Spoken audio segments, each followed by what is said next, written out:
Hi everyone, it is Toby again from Toby's Urban Sketch. Today we are going to be covering how to select an interesting scene to get sketching, and that might be a reference photo, but it also might be urban sketching outside on plein air.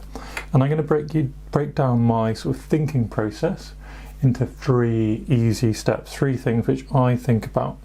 And it might not be like what everyone wants to think about, but it's certainly how I work, and it'll give you a bit of insight, a bit of thinking about how you might want to start sketching. So as you may have noticed, that most of my photos, most of my references, most of the things I sketch come from around me and things I've been to, things which I found important, and that's the what. So the first question we have is, what are we going to sketch? Now, what is very individual, and it can be difficult to describe because it can be a gut feeling. Perhaps you walk past a lovely scene and it's the light catching off the windows, or there's a lovely street lamp which is in the front, and you wouldn't have picked that scene for any other reason. Sometimes it might be that there's a cyclist who happens to come across your photo as you're taking it, and that's what draws you to the image itself. But there are some things that I use to make up my mind more easily.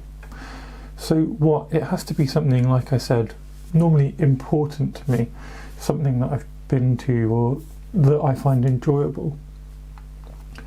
It also has to have something with an interesting detail. So perhaps we look at this, we've got a lovely shape of a roof. That's something that I can immediately imagine placing on my page and making a feature of. That might go for the busyness of a street, or it might go for something with interesting perspective, perhaps this upward looking 1-point perspective going into the sky. But there has to be something about that scene which is interesting. You'll find, if you look around, the same things are sketched over and over again, and it's, in London, the Tower London and views over Big Ben and things like that are really frequently sketched because they're interesting, because there's more to them than just being a bridge and just having history. They also have fascinating architecture, fascinating shapes. So the what, hard to describe, but just get an idea for what you like. Find something interesting and something which motivates you. The next is where, and when I say where, I mean where are we looking at it from? What's the angle? How are we observing this object? And that kind of comes down to perspective. So if we take this image, for example, we're looking straight on, and what that results in, if I do a really quick thumbnail sketch of just a straight on image, you get a lovely sort of shop front view. And that means you can do all sorts of lovely features. You can sketch in very easily, or relatively easily, perhaps all the cakes and bottles in a window. And it's a really lovely way of bringing out details, bringing out chimneys, and you get this lovely straight on view which really creates a lovely image for details, and you don't have to think about perspective. If we have a look at this view though, so this is now at an angle, something with perspective, isn't it? So we've now got this kind of 1-point perspective leading down a street, but we also have interesting angles. We tend to do less detail, so this sketch is now more about that perspective, and with perspective like that comes shape and shadow. So suddenly we can bring out really deep shadows and make it a really interesting image, have funny reflections in windows and things like that. So an example of that kind of image would be something like this scene.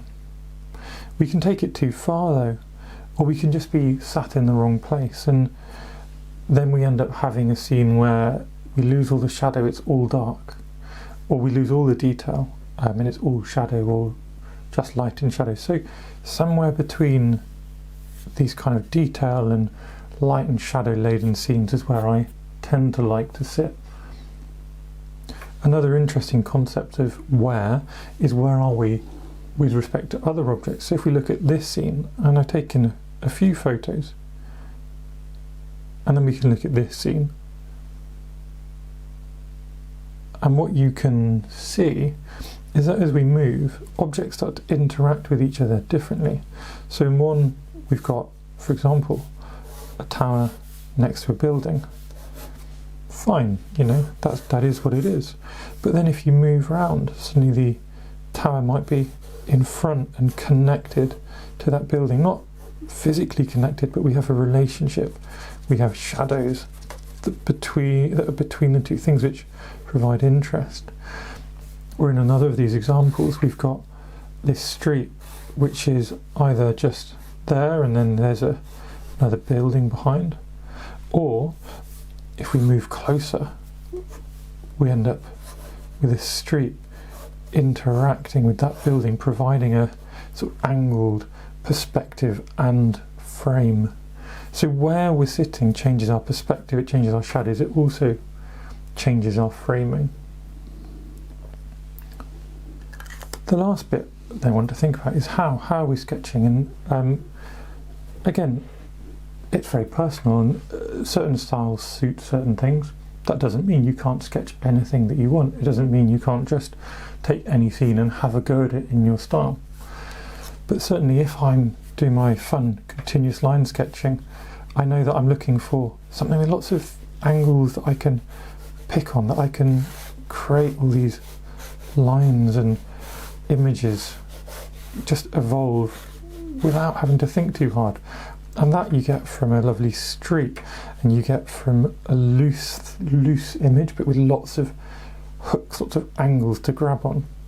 If, on the other hand, it's mostly a landscape, it's very hard to do something like this. So you need to be thinking like, oh, am I going to be doing like a loose wash of ink? So I just sketch in briefly, and then I start bringing in some lovely colours, and actually I'm going for more of an abstract feel of trees in the distance. So your style, how you like sketching, is certainly going to change the view you choose and what you choose.